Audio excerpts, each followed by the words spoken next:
The notification came on a Wednesday afternoon, which is either the cruelest possible timing or the most honest, close enough to the holiday that there was no practical way to make other plans, far enough away that whoever sent it could pretend they'd been considerate. It was a group text. My family's group text. The one called Harvest Crew that my Aunt Diane had renamed 3 years ago during what she described as or festive rebranding.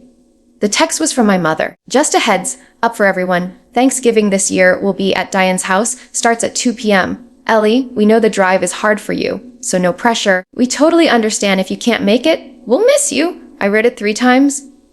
Then a 4th. Then I set my phone face down on the kitchen counter and stood there listening to the hum of my refrigerator like it might say something more honest than my mother just had. The drive isn't hard for me. It never has been. It's 2 hours and 15 minutes on a highway I've taken so many times I could navigate it half asleep, which I basically have, driving home from holidays past with my eyes burning and my heart full. I don't have a bad back. I don't have a fear of highways or a car that rattles or a medical condition that makes long drives dangerous. I have a perfectly functional Honda Civic, a good playlist, and 2 functioning legs. My mother had ridden in that same car as recently as August. When I drove her to a doctor's appointment she didn't want to take the bus to. She had complimented my driving actually, said I was smooth on the brakes, so the excuse wasn't about the drive. It never was. I typed and deleted 4 different responses.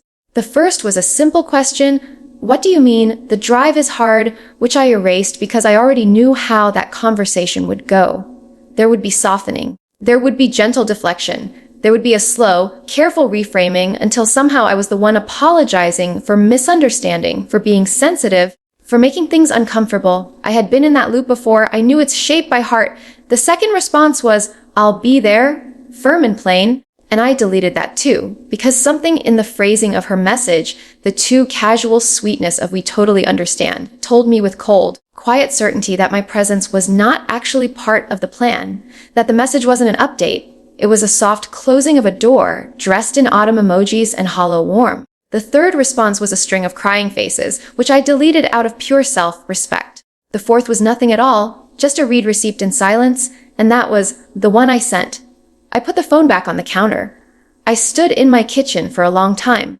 Outside my window, the November light was doing that thin, gray thing it does in the days before a holiday, where the world looks like it's bracing for something and isn't sure whether it'll be joy or grief. I knew the feeling exactly.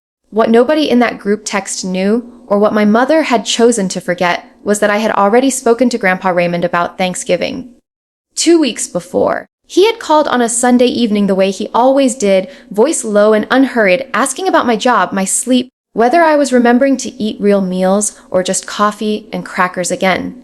And somewhere in the middle of that conversation, past the squirrels in his yard and my cousin Tyler's new truck, he had paused and said, "You'll be at Thanksgiving, Ellie girl." I had said yes without a moment's hesitation. "Good," he'd replied, with a weight that landed differently now that I turned it over in my memory. "I need you there." I'd laughed softly. "I'll be there, Grandpa." "I always am." "I know," he said. "You always show up." He hadn't said it like a simple compliment. He'd said it the way you describe a lighthouse, not to praise the light, but to acknowledge the dark around it. I hadn't caught it then. I caught it now, standing alone in my kitchen, disinvited from my own family's table, hearing those 4 words echo back with a meaning they must have been carrying all along. You always show up. And this time, I decided, would be no different. Raymond Arthur Calloway had never been a loud man. Not once in his 78 years had he raised his voice at a dinner table, slammed a door, or delivered an ultimatum with heat behind it. His discipline, when his children were young, had come in the form of a single long look. Patient, clear, and so full of quiet disappointment that it accomplished more than shouting ever could. His children had grown up believing this stillness was simply his nature. They had mistaken restraint for acceptance. They had confused his silence with approval. That was their first mistake. It would not be their last. For 53 years, Raymond had watched his family with the careful, grieving attention of a man who loved deeply and said little. He had watched his daughter Diane slowly install herself as the emotional center of every gathering, not because she was warm or steady, but because she was loud and organized and nobody had ever pushed back hard enough to dislodge her. Deanne ran the family the way a stage manager runs a production, controlling the schedule, assigning the roles, deciding who stood in the light and who waited in the wings. She did it with efficiency and a smile, and she had convinced herself somewhere along the way that efficiency was the same thing as love. He had watched his son Michael, Ellie's father, go along with all of it. Michael was not a cruel man. He was something Raymond found almost harder to forgive a passive one. A man who saw things clearly and said nothing, who kept the peace by letting it be broken quietly, who had chosen comfort over courage so many times that the choice had stopped feeling like a choice at all. Michael loved his daughter. Raymond knew that. But love without action is just sentiment, and sentiment does not set a place at the table. And then there was the matter of Ellie herself. Raymond had watched what happened to his granddaughter over the years with an accumulating sorrow that had no clean name. It wasn't one big thing. It was never one big thing with families. It was 100 small things, each one easy to explain away on its own, each one unremarkable in isolation, but stacked together forming a shape that was unmistakable. Ellie had been the easy one, and so the family had treated her easiness as permission. She didn't make scenes, so they gave her reasons to. She forgave quickly, so they gave her plenty to forgive. She always showed up, so they stopped worrying about whether she felt welcomed. She was 31 years old, and she had spent the better part of a decade being managed instead of loved. Raymond had a folder. He was not, by nature or habit, a man who kept folders. He had lived his whole adult life by memory and handshakes and a personal code so internally consistent it had never needed to be written down.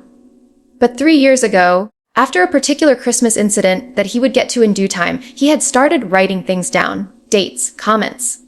Occasions where Ellie had been excluded, minimized, spoken over, or quietly rearranged out of importance. He had not done it out of anger. He had done it out of the slow, clarifying recognition that the people in his family were not going to remember these things accurately, that they would soften them, reorder them, or forget them entirely, and that someone needed to be the keeper of the real version. He had filled 11 pages. On the Tuesday before Thanksgiving, he had driven to the drugstore and bought a manila folder and a set of page dividers, the kind with little colored tabs.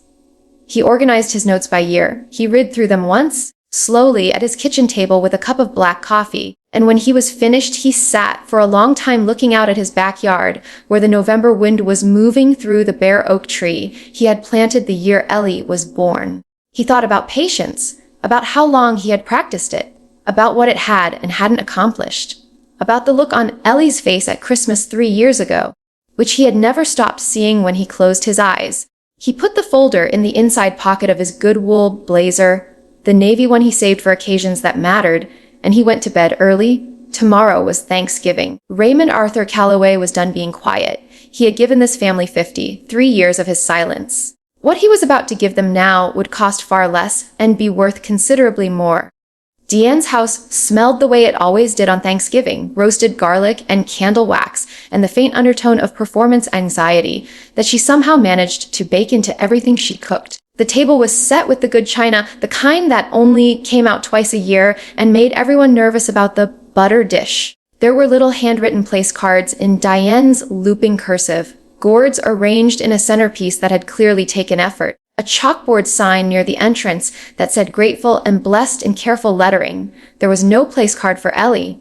Raymond noticed it the moment he walked in. He stood in the